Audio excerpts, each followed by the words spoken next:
Hi guys! Welcome back! Naaday taron sa asa kay taron? Baigad. Barangay Baigad, Bantayan, Cebu. Oh, naaday taron dire. Mao ni ang gitawag private wharf. Mao ni ang karaan kanang ma'am. Pila gid na ni katuig diri ma'am nga kuana? Dugay-dugay na, wala gigamit na. Dugay-dugay na kay pagsugod anang pantalan sa Santa Fe. Kay diha naman gid ang mga kuan, mga biyahidor, tanan, mga kuan. Nawala na ni siya nga pantalan. So nawala na siya sa mapa. Karon ang pantalan ron nabali na sa Santa Fe. na jud. Oo. So karon ang akong kuan guys, ang ako ipakita ninyo adto na ko na. Makita na to sa layo ang no trespassing. Pero adto na ko guys ha. Okay, let's go. So guys, sugdan na nato guys ha pag adto. Pakita na to guys oh. Private wharf. So napagita kuan dito guys. Napagyud ang taho dito guys oh. So makita ko ninyo guys, naara ko diri sa dagat agi.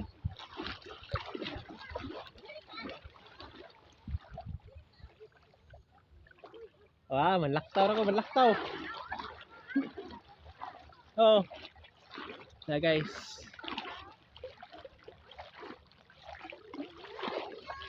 Mao ni ato interview ho ni guys kaning tawha na guys. Kay medyo taas-taas na siya gidad niya. Ang ilas ang ingon nga usa ni siya sa lumad diri sa Baigad. Mao ni siya. Kung tanong na to kung sa iyang pangalan. Kuya! Kuya! Kuya! May ngunto kuya! May ngunto kuya! Pwede ko mangutana? Oh, pwede. Talang, mao din ang karaan nga pantalan diri sa Baigad? Oh. Kung saan man ka diri kuya kanang, kung saan man lumad ka diri? Oh, lumad ko tag baigad. Mga pila na siguro nakatuig kuya? Mga 50 na kapin. Sweet ka kapino? Oh. Nga, kung saan man di kaagi ani diri kuya? Kinsa may tag-iya ani?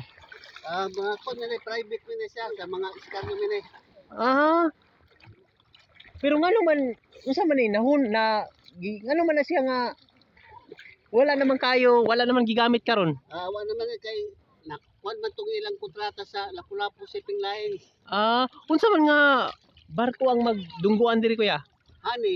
Hani. O Grusalia. So dagan ang pasahero sa una diri pa man nasakay. Oo, gikan sa bantayan ng mga pasahero, diretso doon sakay para sa buo, para per tres. Ya, kana kuya pwede ba na nako na anhaon gyud na nako ron diha? Pwede. Wala ba basig mapusilan niya ko diha kay nakabutang man gud diha no trespassing? Dili. Wa naman ay tao diha ng kuan. Ay mga kuan siguro diha okol. Okay.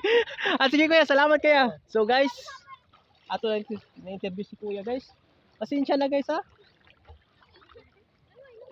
Pagtuon ako na. So nag-agi ra tali sa tubig. Aton tanahon ug unsa ginaalid to. Para ato yung mahibal-an ba. Kay mo nagdugay-dugay na gyud ni diri nga. Dugay-dugay na gyud ni nga kuan da. Karaan kay siya tanahon.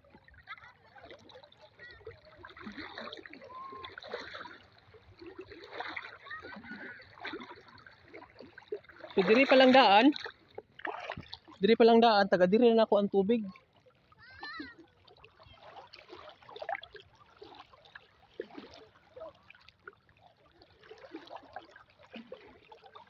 So, ang ilang istorya ani guys. Ang ilang istorya ani naaday kunoy sa una nga mga kuan pa. Naaday kunoy barko nga nasunog diri dapita. Naaday nasunog nga barko. Nay mga kahoy guys. Kita kay sila halong.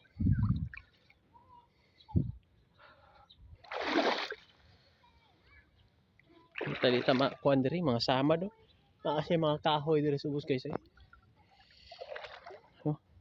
mga dagkong kahoy basig mao siguro ni ang usa sa alagianan bitaw sa mga tao sa una. Murag nahugno siguro ni basig taytayan siguro niya eh. Nahugno. Nahugno siguro nga taytayan guys. Oh, kita niya kayo. So karon ang ilang giingon lagi kuno nga naa ako ni ukoy. Pero ato to ni. Mga bato ay mga bato. At nandito mapusilan diri guys kay makakuan man gudo.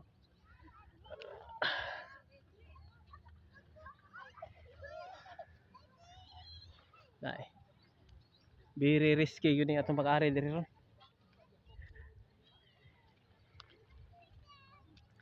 Sumaw ni.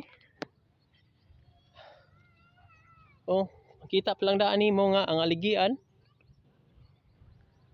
Mga buak na. Buak na kayo. Oh. Tapos na ang dagat.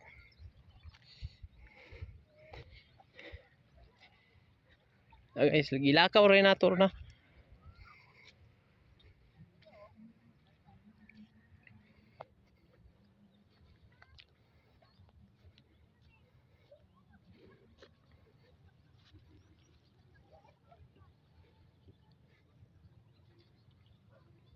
Guys ay.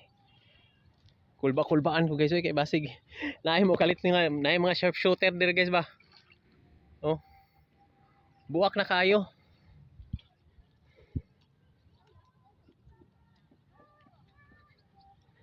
Hawa guys.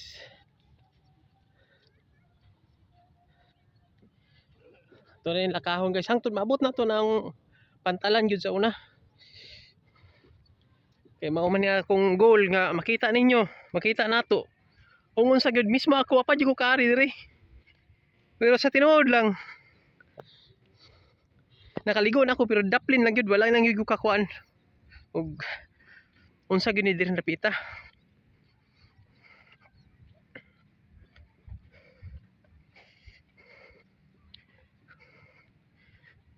Hapit na guys.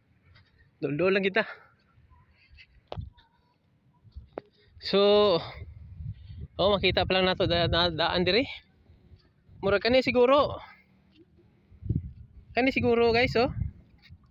Murag usa ni siktanan sa mga barko. Kana bitong ilawig na ang barko. Grabe ka karaan guys kay ang usa to ingon ni tatay nga murag 60 na katuig siguro ni. So ang biyahe dayani ko no. Padung ni siya sa Lapu-Lapu. So gikan diri sa Bayigad, padung Lapu-Lapu.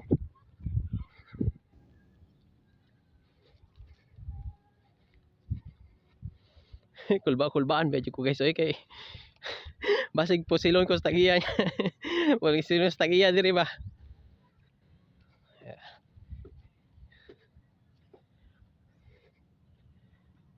Na. Kita na gyud nato guys. Yes, naabot na gyud ta. Ato na gyung naabot. Ato na gyung matan-aw. Mo ni ang karaan nga pier sa una sa Baigad. Bantayan, Cebu. Guys oh.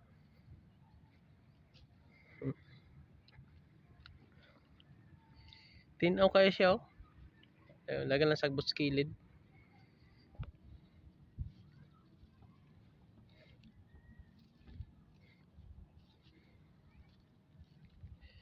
Medyo dagan na siya sagbot.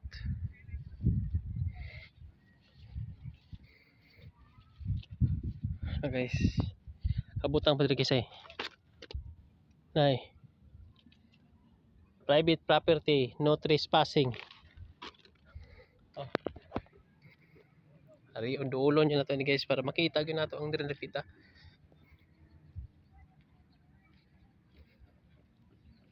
Medyo ako guys ikuyawan gyud ko diri oh. Ay mo ingon nila nga o tintigon ni ingon ni tatay nga na ako noy ukoy.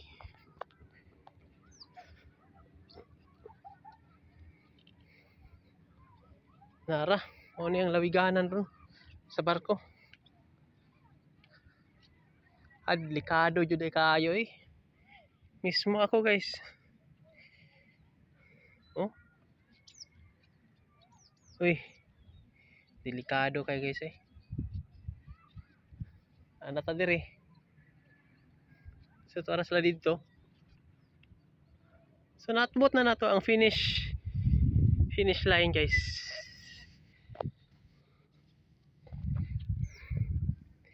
Di lalim eh.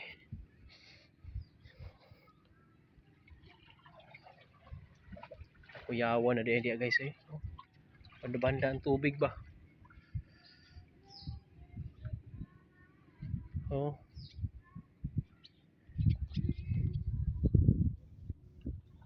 So mao na ni ron nakita na nato diri guys. Ayun kayo. Oh siguro na ang Virgin Island guys oh.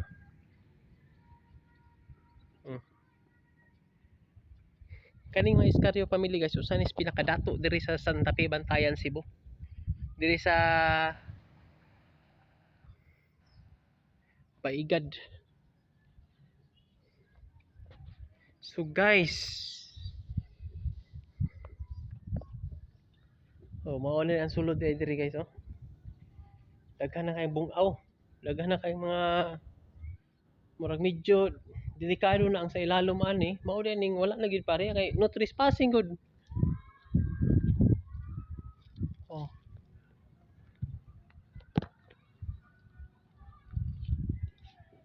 Araw guys. Finish na ta guys. Thanks for watching. Kung bago ka mo sa akong channel, please like, share, and subscribe para updated mo sa sunod na akong video. So salamat kayo guys sa pagtanaw. God bless us. God bless you always. I love you so much. Bye. Thank you.